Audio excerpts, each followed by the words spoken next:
good day, good day, good day. We're here again. It is Atlanta Discuss, yes, State of the Nation. That's our Friday tonic on the Atlanta Discuss channel. State of the Nation, where we discuss issues that reverberate to the people of Africa, the people of Nigeria. And a lot has been happening, the major one really is the genocidal killings in the middle belt part of Nigeria, namely Benue State and Plateau State. And it does seem to a very large extent that the law enforcement are helpless, or should it be that they are conniving. There are so many schools of thought that say, okay, the security architecture is non-functional. But then, what do we know? Everybody is coming up with excuses, but these problems are perennial, actually. They've been there for a very long time, The Fulani herdsmen, as we know, are not just domiciled in Nigeria. They are scattered all over West Africa and some part of East Africa. So are they Nigerian Fulanis? Are they from outside the country? Were they brought in by politicians? Like some have alluded, they brought them in for election. The election is over. They refuse to settle them. And so there's so many angles to this. So that's why today we need to bring to you our viewer, somebody that knows about it, that is from there, that is educated not just in it, but he has done things that are similar to that, not just in Nigeria, in other parts of the world. He has researched it, and he has discussed it in international fora. He's taken very seriously on it, and he's our type of person, no holds bare, true to power, says it the way it is all the time. That's why today we have Stephen Enada with us. Stephen Enada, welcome to Atlanta Discuss. Thank you. It's my pleasure, Mr. Balogun. Appreciate it. Okay, we're very excited to have you. Steve is from Benue State, so let me just say that for our viewers. So he's speaking from not just because he's there, but he has the resume. So let me introduce Steve. Stephen, I call him Steve, but it's Stephen, so don't mind me. You have to forgive me for that. Stephen is an international development consultant, so I think you should listen to this. So this way you know what really qualifies him for the discussion we're trying to have. He's an international development consultant in systemic program evaluation and policy analysis in development programs. So Stephen is the chairman of Greenland Communication Media Services, supporting the underrepresented community, access to information and social services in West Africa. So clearly, his effort cuts across the sub-region, So Stephen is president and co-founder of International Committee on Nigeria. That's the ICON, a North American-based non-profit organization advocating for religious freedom and human rights within the global policy space and international organization. Yeah, more than any person, your people need you this time. Stephen is International Visitor Leadership Program, that's the IVLP, fellow and alumni of the U.S. State Department Bureau of Educational and Cultural Affairs, where he had been promoting mutual understanding in communities with memories of genocide and war. See why I said he has an international outreach on this, He provides support for the contested spaces in post-conflict reconstruction and stabilization. He is also a co-founder of Civitas Auxilium Foundation, that's the CFAcares.org in Nigeria, where women and children caught in violent conflict and in IDP camps are rehabilitated and empowered to start life all over again. So Stephen also founded Repurpose International, a US-based foundation, where household items are mobilized in the United States, in America, and repurposed to support vulnerable women and children who have experienced violence as a result of terrorism and social hostility. So I'm sure nobody's going to disagree with me that you are eminently qualified for this discussion. Stephen is currently an associate pastor at Fairview Baptist Church in Jonesboro. Clearly, he's a man of faith, board member of Partnership for the Unreached People. That's a P4U. So you're really in that space. You're just the man for the job. So let's just go for the jugular and get the job done. We really need to know what's happening. So we're going to talk about understanding the genocide happening in Benue State. That's where we're going to start from. So can you provide what I call an overview of the genocide in Benue, Plateau State, Nigeria, including the historical context and key events, just for us to have a proper understanding? Because it does look like a lot of us are looking at it texturally, we don't have a fantastic grip of it. So, Stephen, over to you. Thank you, Mr. Balogun, for having me. You're most welcome. It's a privilege, and I don't take this for granted. And I didn't know that you go to begin to realize my resume, but that said, people should know sometimes where one is coming from. Well, from providing an overview of the genocide in Benue and Plateau, Nigeria, within the historical context and key events, I will start by saying genocide or genocidal activities in Nigeria is not limited to Benue or Plateau alone. At least we can remember our massacre and killings in Kaduna, Taraba, Kogi, and even many other states in Nigeria. So the context is multifaceted, and there are many driving forces to it. Now, you see, Boko Haram, which is a terrorist organization, their everlasting intent and agenda is to capture the entire Nigeria and declare it as an Islamic caliphate. And the quest is still ongoing. Then you begin to look at, because everybody from textbook and from the day-to-day experience of people, everybody has one thing or the other to say, either their family members or they themselves personally have experienced one of these atrocities that we are talking about. So, like, if you look Fulani herdsmen extremists who have similar ideology like that of Boko Haram are about land grabbing, occupation and displacement of indigenous people, which we can see in Plateau and Benue State and other places. So the context of the conflict,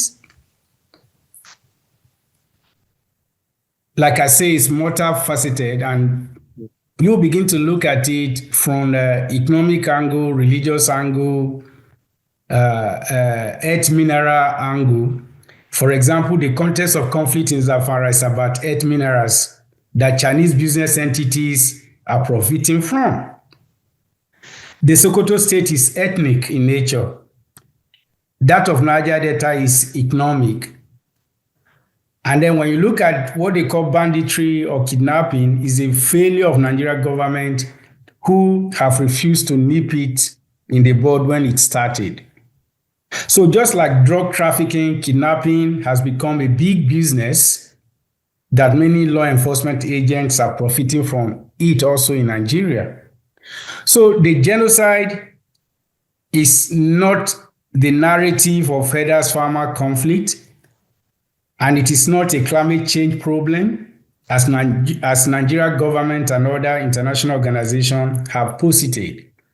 So if you begin to look at the context of what is happening in Benue State, you can go through the history and timeline, and you see that it started when Ottoman Danfodio, jihadism, and the concept of Islamic ascendancy started with wars and many other things. It has not stopped.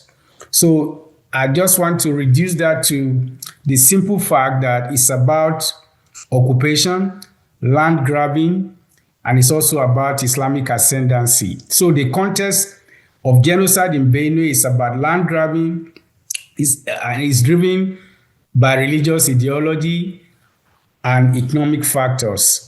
So it's just like every other issues about jihadism that everybody would have studied or would have heard about that is happening in Nigeria up to date. All right. So clearly, I mean, you said it's not just peculiar to Benue, it's everywhere. But in the case of Niger Delta, like you said, it's economic, the oil, in Zamfara, it's mineral related. And in the case of your state, Benue, is land grabbing and all that. So, but how do you think the international community, for example, has responded thus far, considering that it's a recurring perennial problem, And what more can be done to support the affected communities by the international community? I mean, the summary of what I'm saying is that what role has the international communities played in the past? And if they have not, what role do you think they can play, especially for people that that are victims of whatever is going on right now? Thank you for that question. The international community has not responded well to the genocide based on plethora of reasons. Unfortunately, international diplomacy is about interest and trade-offs. So, international diplomacy is about interest and trade-offs, like I've said. But also, Nigeria lacks political leaders who can engage international community from the position of quality and equal partnership. So, what is happening in Nigeria or Africa at large is negligible to international community because our leaders are corrupt. And just like in the slave era, when some of our great-great-grandfathers sold their own people into slavery. Currently, our leaders, political leaders, steal public funds and invest it in the West. So asking international community, because it's based on interest and it's based on trade-offs,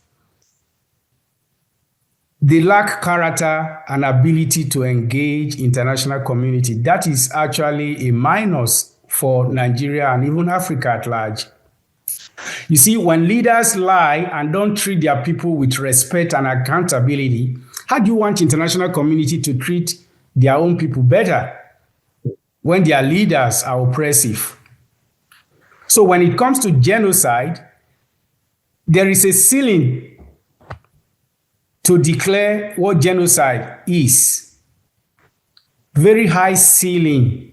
As much as I agree genocide and genocidal activities are ongoing in Nigeria, the narrative from government and the media does not support such declaration. The reason is simple. We have not gotten international community to agree with our documentation of all the egregious atrocity. You see, everybody can post gory pictures of charred bodies like what happened in Yelewata in Benue State, or victims, but that has not really triggered any action. So what can be done is simple. There should be countermeasure argument to argue our Nigeria government and their megaphone that minimizes the level of atrocity going on in our country, Nigeria. So what will elicit or bring about international interest is we need proper documentation of egregious atrocity, incident by incident, community by community, and we need to make presentation with evidence so that there will be declaration that egregious atrocity is committed in Nigeria. If the international community is doubting it, we must persuade them to set up the International Committee of Inquiry on Nigeria to unravel the problem. So you begin to look at why is international community not acting? So until there is declaration by the UN, EU, and other ancillary bodies that will invoke the Article 2 of Genocide Convention, we have not started yet. The Rome Statute established 4 core international crimes which has been committed in Nigeria: genocide, crimes against humanity, war crimes. That one could be actually cited to Biafra war. Then crime of aggression. So those crimes and all those crimes, according to the Article 2 of Genocide Convention, is not subject to any statute of limitations. So now, once declaration happens, it will lead to deployment. Well, all the international instrument has to be triggered to stop genocide and prosecute perpetrators and sponsors. So the reason why international community has not really touched Nigeria is simple, because if they do and accept that genocide is being committed, egregious atrocities are committed in Nigeria, then they have to trigger the convention and deploy the international instrument, one, to punish the perpetrator and also to help victims. So I just want to let us know here that the reason why international community has not taken any action is because we have not done proper documentation. We have not also done documentation that will trigger declaration that genocide atrocity is being committed in Nigeria. And once that is done, then it will trigger what we call deployment of international instruments that will be able to punish perpetrators and also bring sponsor to account. Okay, two quick questions to follow up to that. Yeah. So who's supposed to do this documentation? Is it the Benue people, the indigenes, the traditional ruler? Of course, clearly the government won't do it. But so who is supposed to do it? Who will be credible enough to do it, and that the international community will take whatever he or she or group has written to be very serious and to be able to respond to it, if you understand what I'm trying to say. Thank you for that question. From my experience, I did a post-conflict stabilization in East Africa, starting from Uganda, after Lord Resistance Army, and also genocide, post-conflict reconstruction in Rwanda. And my experience there, obviously, is that of, you see, international community are there. They are, when we talk about Africa, I think your question, will go to that. But when you talk about problems in Africa, the international community want it to slide. They don't want to touch it. It's like just a forgotten continent. So from my experience, it's not going to be just one individual. Either you are from Benue State or from Plateau State, or you're from Nigeria, or you're from Ghana, or from any other part of the world. It's collective. You see, Nigeria is a party to the proviso to Article 2 of Genocide Convention that I mentioned. And by virtue of that, every other country should rise up to say, why is genocide or this atrocity happening in Nigeria? But they are not doing it. So going back to my experience in Uganda, East Africa, the truth of the matter is that all civil society organizations who are involved deploy technical ability of information gathering as they are happening. They are able to document people real time where they are killed, lands that have been destroyed, villages that have been dispersed. So all of this aggregated to making international community, United Nations to come together and say, "Ooh, this happened." So now in Nigeria, I can tell you of a fact that why killings are ongoing in Nigeria, there is moral equivalent story that, killings is reprisal. Killing is also going on in Zamfara. Killing is also going on in Kogi. Killing is going on in Plateau. And before you say Jack, there is this nebulous counter arguments that the killing is header farmer, and everywhere there is confusion. So what I think we need to do is that if you don't have one single narrative about atrocity in Nigeria, nothing is going to be done. So I think that answered the question of why international community is not even regarded. And it's not about, not many people want to see charred bodies. Not many people want to see how people have been killed or shot. But we have lacked documentation that can trigger declaration where international community will act. And don't forget, the international community don't want to touch Africa issues. Interesting. So now, recently we had figures that shows, like what I have in front of me, for example, tells me that based on recent news reports, for example, over 200 people were killed in a recent spate of attack, in Benue State. And some reports suggest the death toll could be as high as 300 people. So as an expert in this field, how many numbers of death or casualties can be classified as a genocide?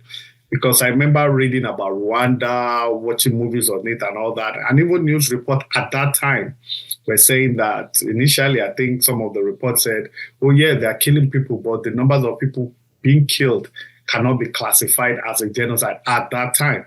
So I'm asking you as an expert, I'm sure nobody, if 10 people die, for example, as bad as it is, every life is important, but they might not classify as a genocide if it's a one-off.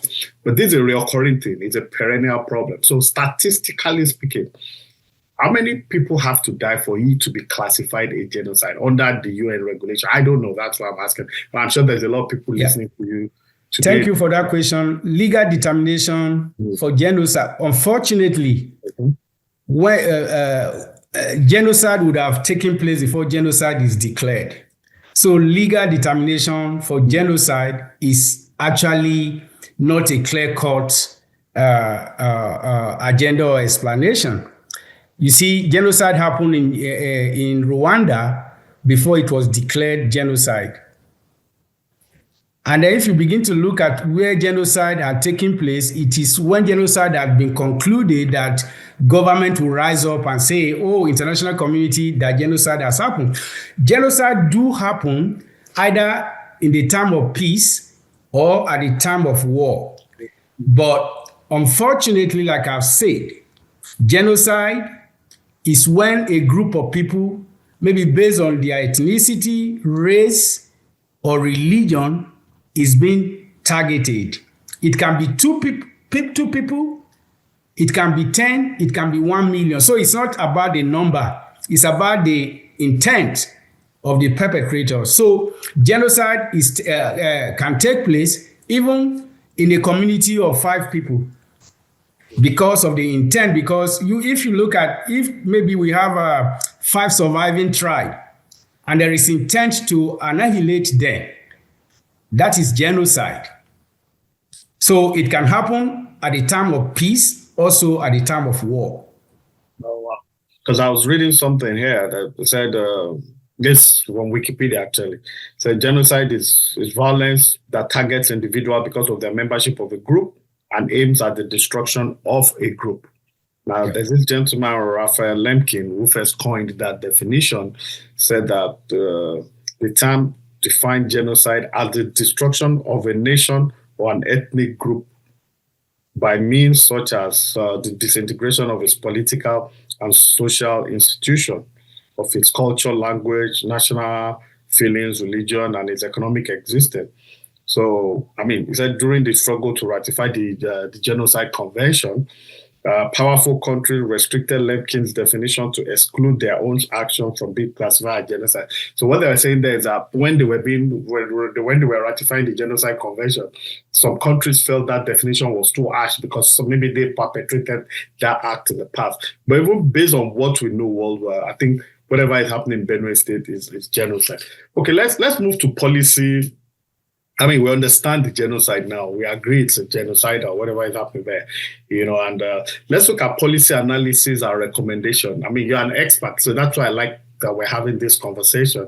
And, State of the Nation Atlanta discuss is also a discussion. Sometimes we have an idea on this thing. So, as an expert in policy analysis, that's my next question to you. What policy changes or reforms do you think are necessary to prevent future genocides from happening in Nigeria? You have said, yes, some of it has happened in the Niger Delta. It's economical. The one in Benue Plateau is land grabbing.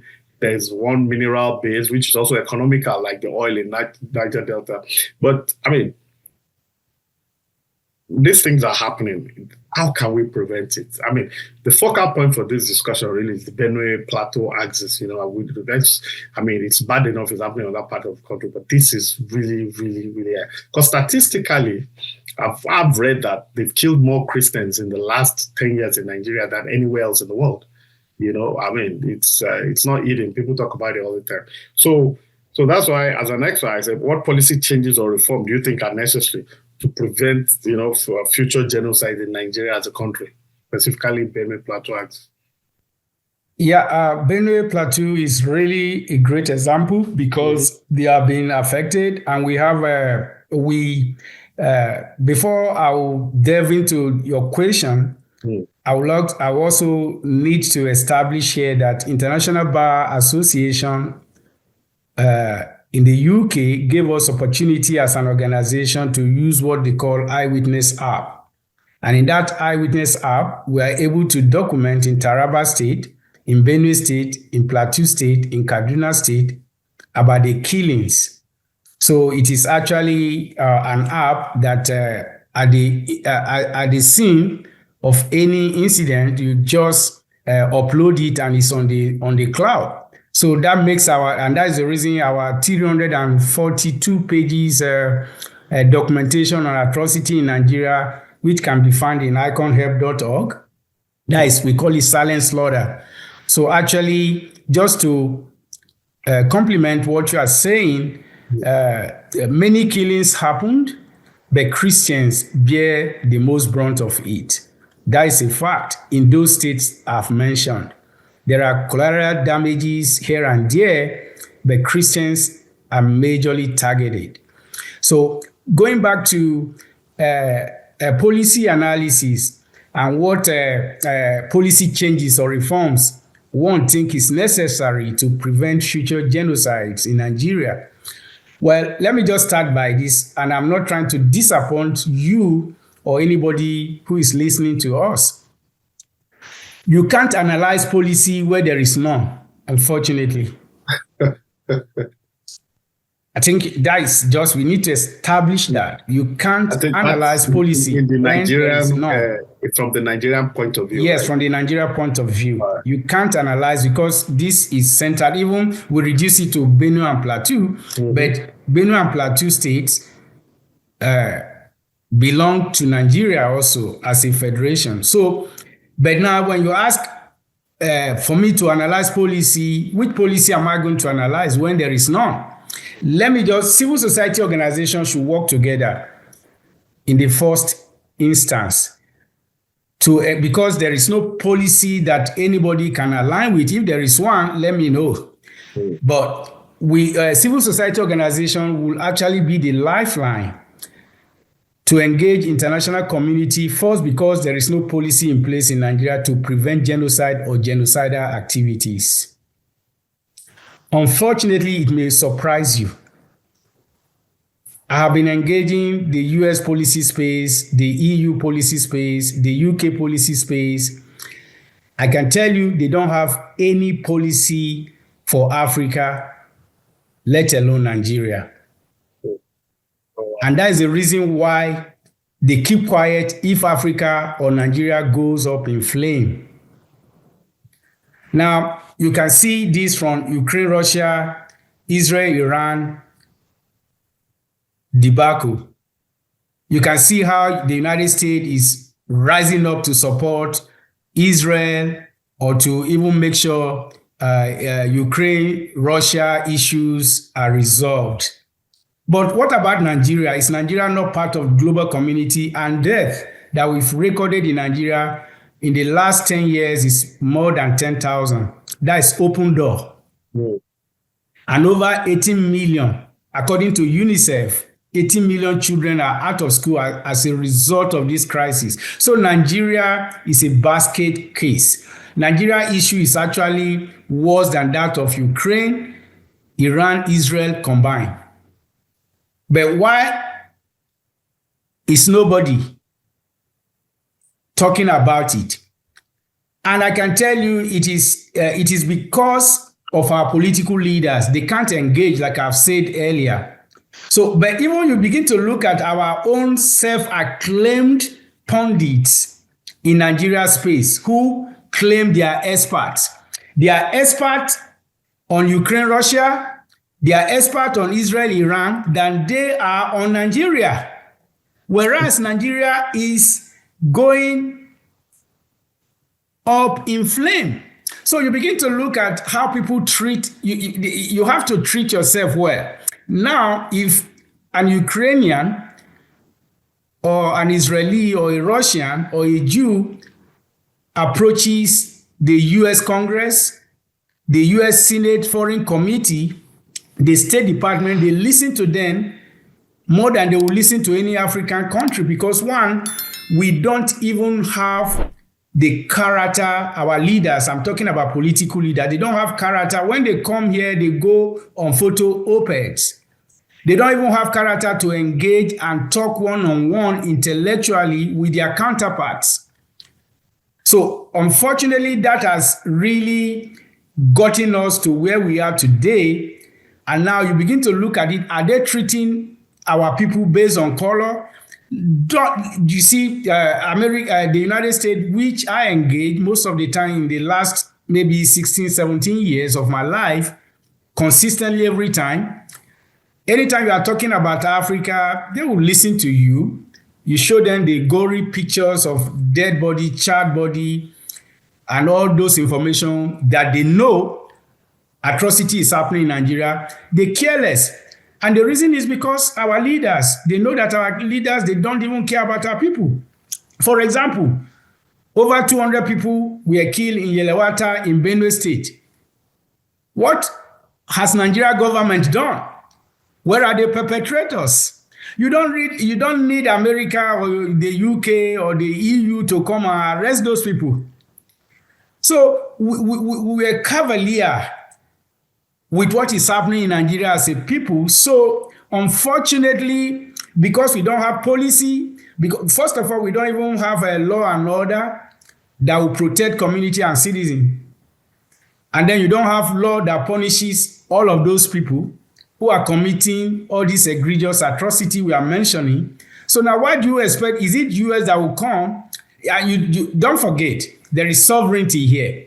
And US or anywhere you are looking up to will just say, oh, we cannot, this is internal matter, and Nigeria is sovereign, and so Nigeria should handle that. And then they see conspicuously how Nigeria government is not arresting, is not punishing perpetrators. So what do you expect? There is no policy on that, and as long as there is no policy on that, I can assure you, international community will rather go to sleep than to expend their resources that is limited. And you don't forget, there is quest for nationalism now. Let every country deal with their own problem. Mm. And unfortunately, Africa is not even in that bracket of support. Interesting.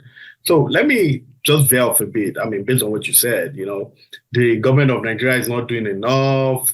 It's not a new thing. I mean, we don't have to be diplomatic about it. There's failure of leadership in Africa's a country with the largest concentration of Black people. That's Nigeria. The problem is failure of leadership. We've said it over and over on this program. So, I mean, it's clear the country is not even going well. So it's not bad-mouthing. It's not denigrated. It's just, it is what it is.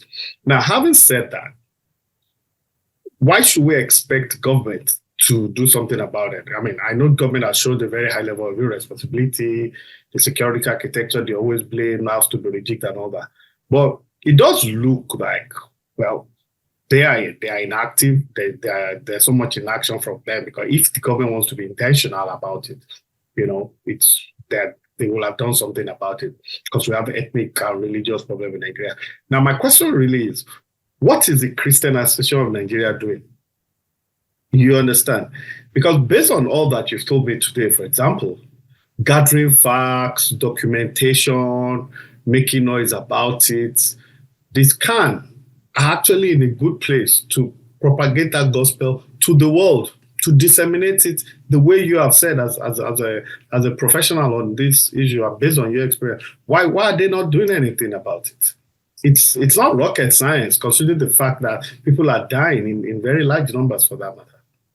I can't answer for Khan because I'm not part of But they should be. the leadership, Body but that can act if they much want more to. than that. If you look at Nigeria constitution, it is that of a secular state, and that means religious ideology is null and void. So, Yeah, but but that's also, just on paper. yes, I bet that is actually what the Constitution says. But even that, there are contributing parties in any community, religious leaders, traditional leaders, opinion leaders are important. So I can say that what I would say about CAN, that is Christian Association of Nigeria, is that they have fulfilled in their obligations. That is just the truth. And I don't want to say much about that, but they failed woefully. They failed woefully about what is happening in Nigeria because one, Christian Association of Nigeria comprise of almost all the denominations, and now Christians are being killed, and even let's say even Muslims are being killed. Christian Association of Nigeria should rise up and say, no, you can't kill Muslim as well. So for me, I've not seen anything done. And that's where I'm just talking about some kind of vulnerability Nigerians, most Nigerians, especially in Benue Plateau, are experiencing is because of the lack of tenacity, intention, character of their church leaders. They don't care, and the reason is because you can wish away, and that is the reason why we have vicious cycle of violence and genocide. They can wish it away. Oh, it is God doing, and then they pray, and then they pacify people to go on their normal routine. But most of these leaders are protected. Most of them are not victims. And even if they are victims, they are helpless. So Christian Association of Nigeria should be able to come out and say, look, to international community and many countries who are sympathetic, this is happening in Nigeria. It's not that maybe Christian alone should be protected, but Nigeria government should protect her citizens. So they failed. So I won't be able to say anything more than that. But why is it so hard for the government to do it? What's difficult about it? Because I'm asking you this. Yeah. I don't have answers to myself. For something that is recurring, it's perennial, like I said. What is wrong with the law enforcement? What's making it so difficult? These guys, they know where they are. I was reading some statistic I read some time ago that the number of people and ransom that were paid in Nigeria last year alone, some very unbelievable amount of money. So what is hampering the security agencies? Is it the government that cannot act? Is it the security architecture? Is it that they are conniving? What really is the fundamental issue? Is it just one problem or two problems or three? You are the expert now. That's what I'm asking. Well, the truth of the matter is that from my experience, which is limited, but Nigeria is fractured, fragmented. Nigeria is sitting on religious fault lines, ethnic bigotry that makes people not to address issues as they are. Let me tell you, now you begin to see politicians campaigning for 2027 already, whereas the country is in shambles, poverty everywhere, crimes, banditry, terrorism, land grabbing, ethnic cleansing that is happening in Plateau and Benue. So you begin to look at it, the government of the day, for example, if the North is in power, if they have the presidency, even if the president is not doing well, the northern people will like, it is our own son. Let us protect him.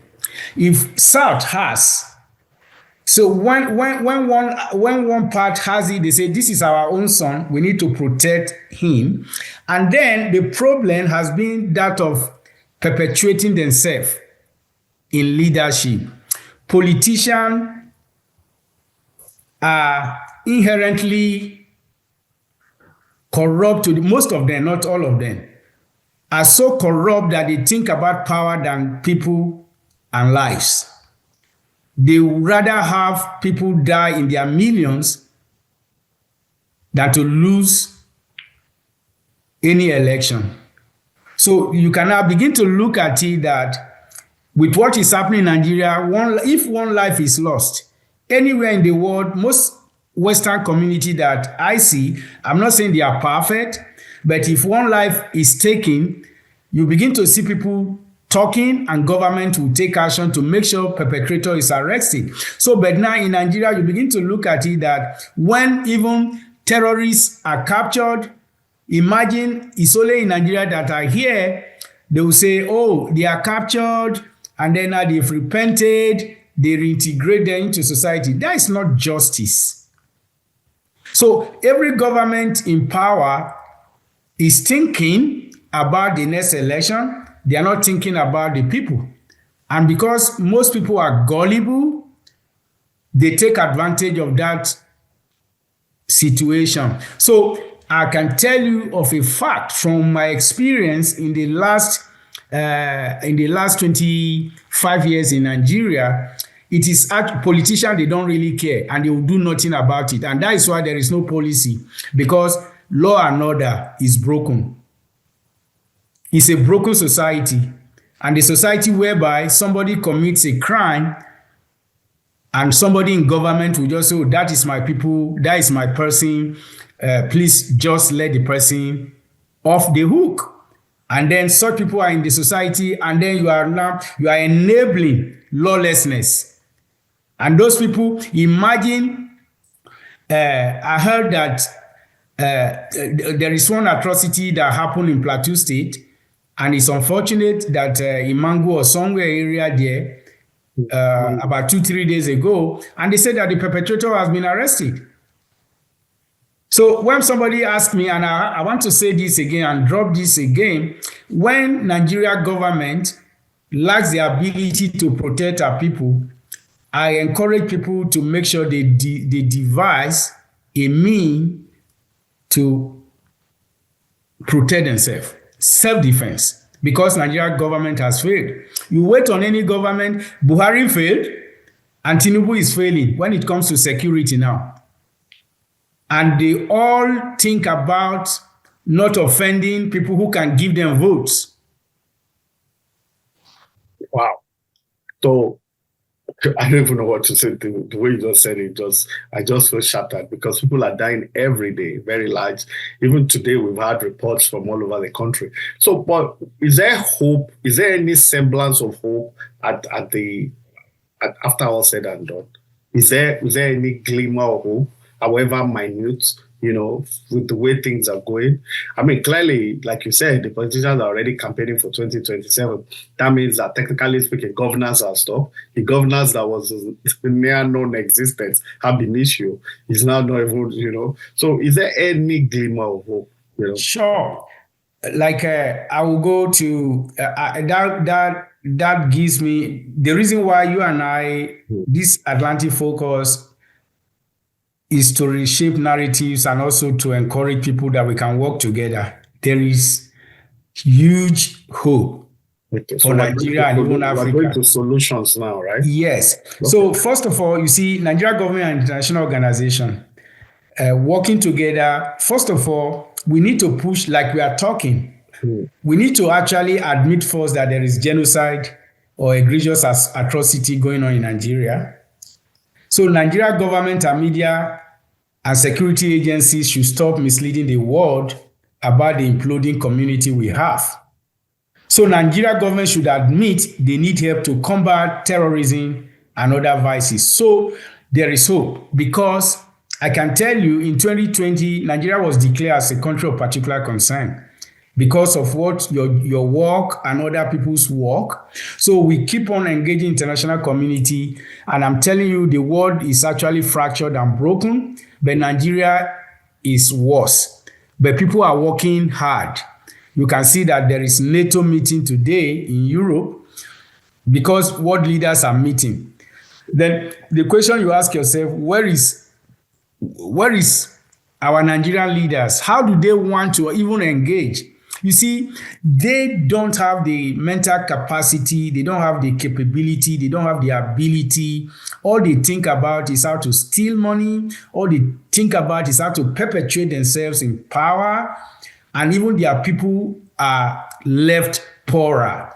So we have hope. And I'm telling you, if we don't have hope, I won't be in this program with you. I won't be talking with you. So there is hope. And the hope is talking, engaging, and also documenting, out evidencing, and out arguing. Even the can you mentioned, we can work with can. We can work with even Muslim groups. And we can come together to say enough is enough. So there is hope. And that hope is going to be when we also expose our corrupt government, why they are not doing what they ought to do. And that comes with also making sure sanctions are invoked on politicians, political leaders. Let me tell you, I was arguing with a senator here that you cannot sanction Nigeria or ban Nigeria on visa because of security issues, because we want to protect homeland, U.S. homeland security is important. Fine. But I say all you need to do is to just block all the politicians and work with United Kingdom government to make sure you don't give them visa. That is all. And that problem is solved. They will go back home, and then because the reason why they are not working is because they have access to all of these countries in Europe and the US. So they come buy properties, they come do all kinds of things. Their children are sent, they have the money, they have stolen enough. So don't punish Nigerian masses have had enough. The only people you can punish are politicians. But he was telling me that because of bilateral trade, well, nonsense. We don't need any bilateral trade. Even the money that U.S. government, last year, over $900 million was sent to Nigeria in aid, economic aid, resettlement, all of those kind came to Nigeria, military aid and all these things. Where is that money? You follow that money is already stolen. So Nigeria doesn't really need any money from America. All Nigeria needs is accountability and transparency, and the US can hold Nigeria leaders accountable for that. Let me ask you this. Don't you think these Nigerian leaders we're talking about that still and do all those things, don't you think they're a reflection of Nigeria itself? I mean, because, you said Buhari was there, he didn't do it. Jonathan was also blamed to be weak on security. So it looks like a turn-by-turn Nigeria limited. If an German is in power, they say leave him with our time. So they run the government, do it any way they want. When Buhari was there, same thing is happening. Now, clearly too, Tinubu is Yoruba, is more or less doing the same thing. So the country is a loser for it. And overall, I don't see anybody really grumbling, and people are hungry. There are a lot of Yorubas that are not happy with the way the economy is in Nigeria, but they feel that because Tinubu is Yoruba, we just have to support him. So that's why I asked, don't you think the leadership Nigeria has always had, from independence all the way the military, Shagari, Buhari first time, Babangida, Shonekon, Abacha, Obasanjo, Yaradua, all the way Jonathan, Buhari now. Don't you think, well, like we've said in the past, sometimes we take 3 steps forward and 10 steps backward. But don't you think these bad leaders are a reflection of who we are as Nigerians? First of all, Nigeria has been captured. There is a state capture. Okay. And then this is a government of the elites. Is it just captured now? It has been captured before? It has been captured even before from amalgamation to independence. And so I don't want to go because I don't want to bore people with history. You know better than I do in that area. But it has been captured, fractured, and broken. So now what we have is Nigeria is a country ruled by the elites, by the elites only. So the person of why is it that if somebody wants to campaign, looking for endorsement. They go to Niger State, they talk to Babangida, they go to Ogun State, talk to Obasanjo, and they go to all other communities talking because they need that endorsement. Whereas these are people who have actually not contributed or have not done what ought to be done to put Nigeria where it ought to be, because they have been entrusted with one aspect of political leadership or the other. So what I'm just saying now is that the masses have been captured, and there is nothing you can do to a psyche of a poor person who barely can feed. So these guys, they know, they steal that money, and then they during election, every 4 years, they will just go take this money, and for a poor person, they will just say, oh, that is my own, I need to take it. So the masses have been captured, they have been demoralized, they don't even have anything to do. And because of the religious and tribal ethnic fault lines, they cannot even come together to coalesce.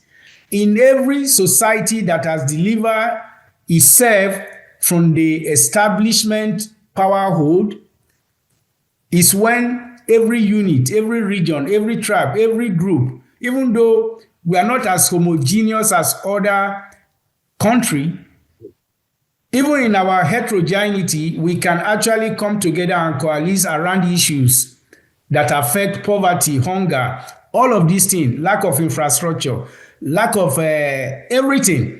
We can come together and coalesce, but you know what? The politicians will go to their local community and say, the reason why I'm not doing this is because somebody from that region. And the reason, and they are meeting, they are in National Assembly, they are in state level assembly, they are everywhere in the Senate, they are in the cabinet of government, and when you see them, they laugh, they eat, they intermarry, they steal money, they celebrate together, they send their children abroad, and once they do that, they reduce the masses to a beggar status. And once they do that, the masses now, they will now say it's because you are a Christian or a Muslim. That's why this person is doing that to you. So having fractured that communal cohesion, is actually difficult for people to come together and boot these guys out. Begin to look at it now. Even it is, you see, if you reduce Nigeria to, if Nigeria is devolved into regional government, corruption will be reduced. If Nigeria should have a state, local government police like what they have here in the United States, corruption will be reduced. The reason why it will be reduced is because I'm an Idoma man. So if I become a leader of an Idoma people, either in the state or in the local government, and I'm stealing money that is meant for Idoma people, I'm telling you, it will be educated, I'll be removed and punished. But if it is like, oh, he's stealing money from the national cover, they will just say, that is our own time, steal it and bring it. So we have a huge problem, character problem, integrity problem, and the politicians have consistently divided us against each other from ethnic perspective, and many have become an ethnic bigot that they cannot even, they are working with the mud of errors in their shoes, that they don't really see. The glasses is blurred. They can't see the lenses. Their lenses, what they see is from the prism of ethnicity, religion, and tribe. Okay, you said there is hope. Okay, I mean, yes. From the way you are talking, no, there is hope, but the hope is coming from admitting there is problem. There's problem. I agree. I think you're right in that.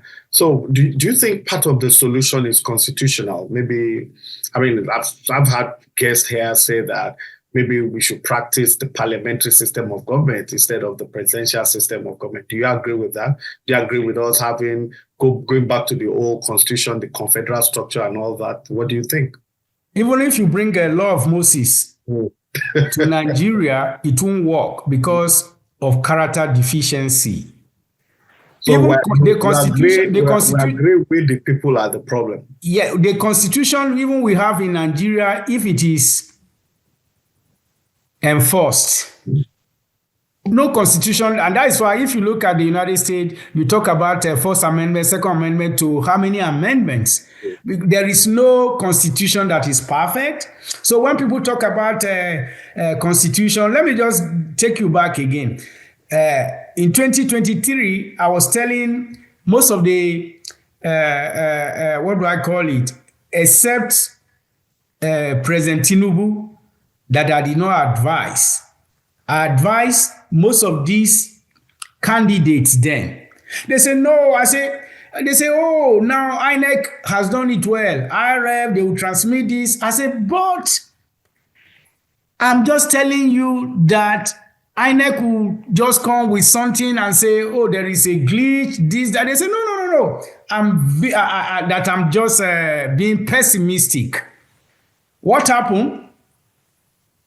As people were voting, INEC did not transmit election result as they promised through IRF. Now, when the election, everybody is saying election is rigged, INEC did not do what they wanted to do. Then the other opposition who had won election say, go to court. So, and then why will I go to court when somebody that I'm contesting this election with has already been installed?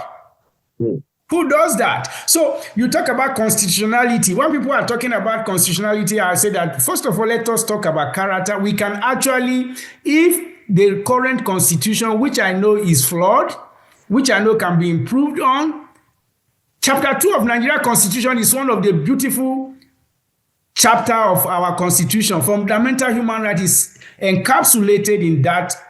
If you read our constitution very well, if it is enforced, I'm telling you, Nigeria will be better. So when people are talking about, it is these same people that will not respect the rule of law. Even if you have the 10 commandments and you give it to them, and then they say, thou shalt not steal. And if anybody steals, the commandment is saying, number 7, that the person should be stoned to death. Then they'll just say, yes. They'll say, oh, Mr. Senator, you stole. And the constitution is saying that he should be stoned to death. That is hypothetical. Would that person be stoned to death? There are many. Okay, you cannot see that constitution we have, the law we have, punishes corrupt people. But now you see governors who have been alleged to have stolen public fund. Where are they today? They are not in prison. They are in different, either the ruling party or wherever they are, cooling off and enjoying that money. So is it that we don't have any law or constitution that punishes corrupt people in Nigeria? We do. So when people talk about, is it about constitution? Yes, but that is not. First of all, the revolution of mind, and also to put out, the truth of the matter is that Nigeria belongs to a global community, and I keep on telling people, we need to make sure we stress our corrupt political leaders with international convention and laws, and I propose Global Magnitsky Act, which can be triggered against our politicians who are corrupt. And what that means is that if you steal money and you go and buy house in France, in London, in US, the house will be confiscated under Global Magnitsky Act. And then those who are sponsoring terrorism, and I can tell you, is it that the US Intel doesn't know that? They do know.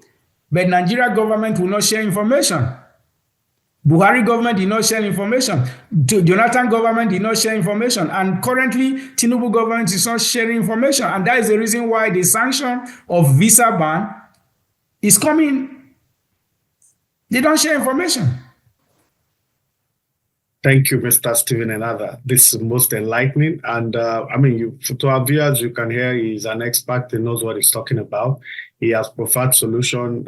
We can't just sit idle. If you think you need to do something about genocide in Nigeria. He said it, you have to document. If you're educated and you live in a village, if you're just maybe a high school teacher, a primary school teacher, yeah, almost everybody has a smartphone now with a camera, take pictures on those things. Yes, I know there's a lot of it on the internet and all that, but things have to be properly documented. I mean, he said he as an expert that's a step. And I agree with him, because in Ukraine, that's what happened in Bucha. There's a place called Bucha where the Russians, killed and buried so many people. There's a lot of documentation. That's how they knew, people that were in the resistance were taking pictures from their homes and all that. That was even in a war-torn situation. So I see no reason why this should not be done. And to the Christian leaders in Nigeria, they're not doing enough. Honestly, it's pathetic. You should do more. So, and like Stephen has said, the worldwide by the Global Magnitsky Act should be activated, by citizens in Nigeria against their politicians, who of course are stealing the country dry, and the rest to be history. I just think, and most of our guests in the past have said, I'm sure you all agree, that the office of the citizen is almost inactive in Nigeria, and until that is properly activated, we'll just be going around the south. So, Stephen, I have to say a very big thank you to you for coming to State of the Nation on Atlanta Discourse channel. I'm going to bring you back again. The time is just not our friend. There's so much to talk about. I'm sure the next time we will bring you here will be on something else. But then he's a man that really wants to put his money where his mouth is. He's been doing that. You can see why. That's why I read out his portfolio. You can see what he's doing. Group here, he's helping there. Even from what he's saying, I know there's a lot he's doing, and he's from Benue. So I can imagine from our discussion, he's doing a lot back home. He's doing a lot internationally. So let's just say a big thank you. Stephen, thank you very much for your time. Like I said to our guests, I know they want to hear more from you, and I should bring you back maybe in another month or so to trash these issues out. Thank you very much. So thank you for having me, Mr. Balogun. I appreciate it. You are most welcome. So to our viewers, thank you very much. God bless you all. See you all next week.